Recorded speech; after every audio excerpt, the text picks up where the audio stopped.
శబరిలో ఈ 18 బంగారు మెట్లు వెనకాల ఉన్న రహస్యం ఏంటో తెలుసా? శబరిమల ఆలయం గర్భగుడికి వెళ్లే ముందు 18 బంగారు మెట్లు ఉంటాయి. వీటిని పదినెట్టంపడి అంటారు. అవి చాలా పవిత్రం. మొదట ఈ మెట్లు రాగితో తయారు చేశారు.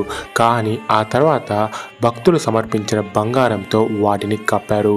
ఈ 18 మెట్లు ఒక్కొక్కటి జీవితంలోని ఒక ఆధ్యాత్మిక అర్థంని సూచిస్తాయి.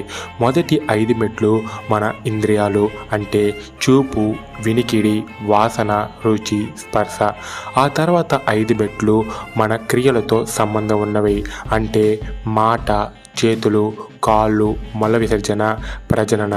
చివరి 8 మెట్లు మనలో ఉన్న దోషాలు, గుణాలు మరియు మోక్షానికి దారితీసే మార్గాలను సూచిస్తాయి.